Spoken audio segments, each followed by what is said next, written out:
সকালটা শুরু হয়েছিল দুশ্চিন্তায়। অনলাইনে মিলছিল না কাঙ্ক্ষিত ফলাফল। আর দেরি না করে ছুটে যায় স্কুলে। আর সেখানেই হাতের মুঠোয় আসে স্বপ্নের চেয়েও বড় সাফল্য।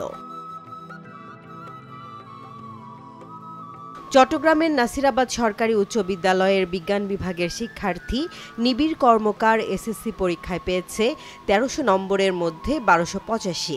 আমার আগের যারা আমার সিনিয়র ব্যাচ যারা ভালো করে গিয়েছে তাদের দেখে আমি ইন্সপায়ার্ড হয়েছিলাম যে আমাকে একটা রেজাল্ট এরকম করে করা একটা দরকার। সেখান থেকে আমি ইন্সপায়ার্ড হয়ে এই রেজাল্ট আনতে পেরেছি।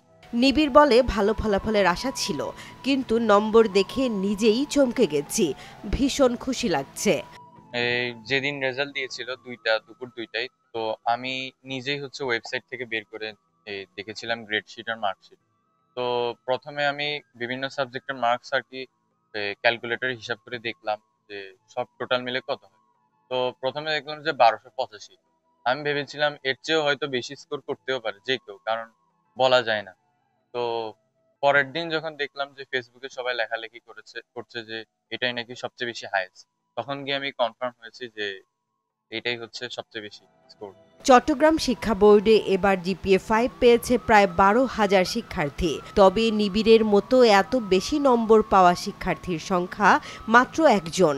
এই কিশোর শুধু নিজের নয়, উজ্জ্বল করেছে পুরো বোর্ডের মুখ।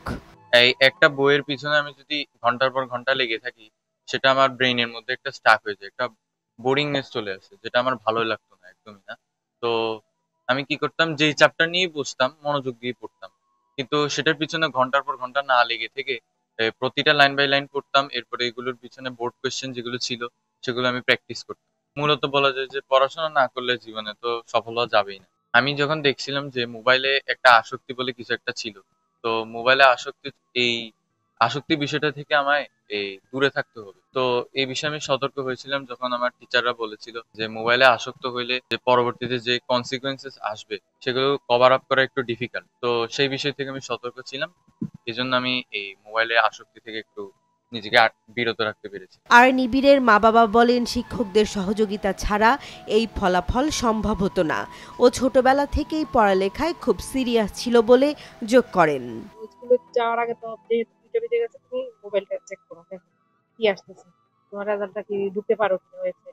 তো তখনই সে রাস্তায় আপনার মোবাইলে ওয়েবসাইটে ঢুকে রেজাল্টটা ও বের করে এবং সাথে সাথেই আমাকে বলে। তো ওই মুহূর্তটা আসলে আমি কারোর সাথে ওই মুহূর্তটা কারোর সাথে শেয়ার করি না। আ আমি তখন অবশ্যই আমি কান্না করেছি এবং সাথে সাথে ওকেও জড়ায় ধরে আদর করেছি। আম মানে ওটা বলার ভাষা নাই ওই মুহূর্তটা আমার কাছে।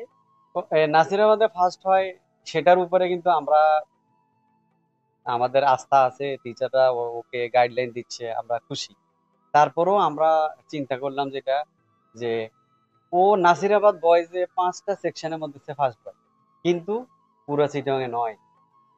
তার জন্য কি করতে হবে, আমরা ওকে একটু যাচাই করব। আমরা কি করলাম, তাকে এই বিভিন্ন কোচিং সেন্টারে মডেল টেস্ট গুলো আমরা দেওয়া শুরু করলাম।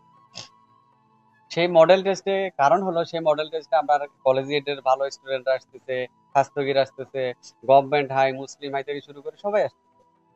তারপরে দেখলাম যে সেই কোচিং সেন্টার গুলোতে গিয়েও সে ভালো করছে, খারাপ না। হ্যাঁ, সে মেরিটেই থাকতেছে, প্রথম দিকে ফার্স্ট সেকেন্ড এইসব দিকেই থাকতেছে। এসব দেখে আমাদের মনে একটা আস্থা আসলো যে সে হয়তো বোর্ডে একটা ভালো প্লেস করবে। ও যখন কলেজিয়েটে আপনার ওয়েটিং লিস্টে আসলো, মেরিট লিস্টে ছিল না, তখন আমার একটু খারাপ লেগেছিল। হ্যাঁ, এটা আমি মিডিয়াতে বলেছিলাম, আমার একটু খারাপ লেগেছিল। পরবর্তীতে যখন সে নাসিরাবাদে আসলো, আমরা নাসিরাবাদে ওকে এই আপনার ভর্তি করাই। করানোর পরে যখন সে এই প্রথম একটা হাফ ইয়ারলি পরীক্ষা এবং তারপরে ফাইনাল এক্সামিনেশনটা দিল, দেওয়ার পরে তার যে রেজাল্ট আসতেছিল, সেই রেজাল্ট দেখার পরে একদিন আমি ওর এক টিচারের সাথে কথা বলি। আমি বললাম যে ম্যাম, ও তো এখানে নতুন এসছে, ওর খাতা আপনারা দেখছেন, ও স্টুডেন্ট কি রকম। বলে যে উনি, ওই টিচারটা সম্ভবত এখন নাসিরাবাদে নাই।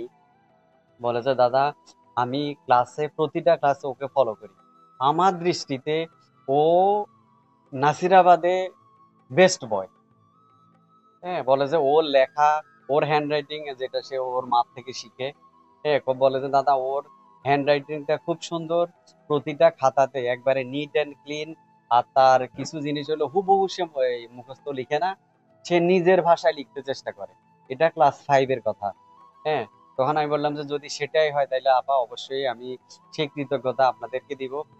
তবে আপনাদেরও প্রতি আমার একটা রিকোয়েস্ট থাকবে, আপনারা ওকে একটু গাইডলাইন করেন যাতে সে ভালো করে। নিবিড়ের স্বপ্ন একদিন দেশের জন্য কিছু করা, আর এই পথ চলায় সে প্রথম ধাপে রেখেছে এক অবিস্মরণীয় ছাপ। আমরাও অপেক্ষায় রইলাম এই মেধাবী মুখটি একদিন দেশের গর্ব হয়ে উঠবে।